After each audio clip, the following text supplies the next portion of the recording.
ಇವನು ದೇವು ಅಂತ ನನ್ನ ಫ್ರೆಂಡು. ಓಕೆ, ಫಸ್ಟ್ ಟೈಮ್ ನಾವು ಈ ಥರ ಹೊರಗಡೆ ಬಂದಿದ್ದೇವೆ 4 ದಿನ. ನಾವು ಈಗ ಏನು ಮಾಡ್ತಿದ್ದೇವೆ ಅಂದರೆ ಬಿಸಿಲೆ ಘಾಟಿಗೆ ಹೋಗ್ತಾ ಇದ್ದೇವೆ.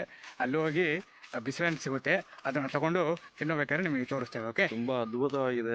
2 ಬೀಜ 3 ಡಾಟ್ ಬರ್ತಾವ ಅದರಲ್ಲಿ. ತುಂಬಾ ಅದ್ಭುತವಾದಂತ ಹಣ್ಣು ಬಿಸಿಲೆ ಹಣ್ಣು ಅಂತಂದ್ರೆ ನೋಡಿ, ನೀವು ಒಂದಿನ ಬಂದು ತಿನ್ನಿ.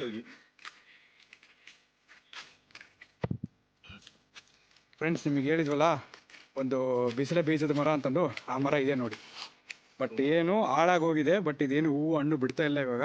ಬಟ್ ಮೇಲ್ಗಡೆ ಒಂದು ಇನ್ನೊಂದು ಇದೆ, ಅದನ್ನು ತೋರಿಸ್ತೇನೆ. ಮೋಸ್ಟ್ಲಿ ನಿಮಗೆ ಬೀಜ ಸಿಕ್ಕರೆ ಸಿಗ್ಬೋದು, ನಾನು ತೋರಿಸ್ತೇನೆ. ಓಕೆ ಫ್ರೆಂಡ್ಸ್, ನಿಮಗೆ ಹೇಳಿದ್ವಲ್ಲ ನೋಡಿ, ಇದೇ ಬೀಜ.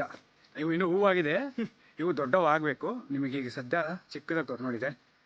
ಇವು ಹೂವು ಇದು ಮುಂದೆ ಕಾಯಕ್ಕೆ ಬೀಜ ಆಗ್ತವೆ. ಏನು ಕುಡಿದ್ದೆ ಅದಲ್ಲಂತ ಹೆಂಗೆ ಗೊತ್ತಾಗತ್ತೆ ಕಣ.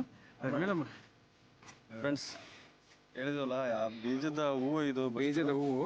ಈ ಹೂವಿಂದ ಇಲ್ಲಿ ನೋಡಿ, ಇಲ್ಲಿ ಕಾಣಿಸಿದೆಯಲ್ಲ, ಅದು ಬೀಜ ಆಗಿ ಕನ್ವರ್ಟ್ ಆಗುತ್ತೆ. ಬೀಜ ಆದ್ಮೇಲೆ ನಾವು ತಿನ್ಬೋದು ಅಂತ ಕಡ್ದು ನೋಡಿ.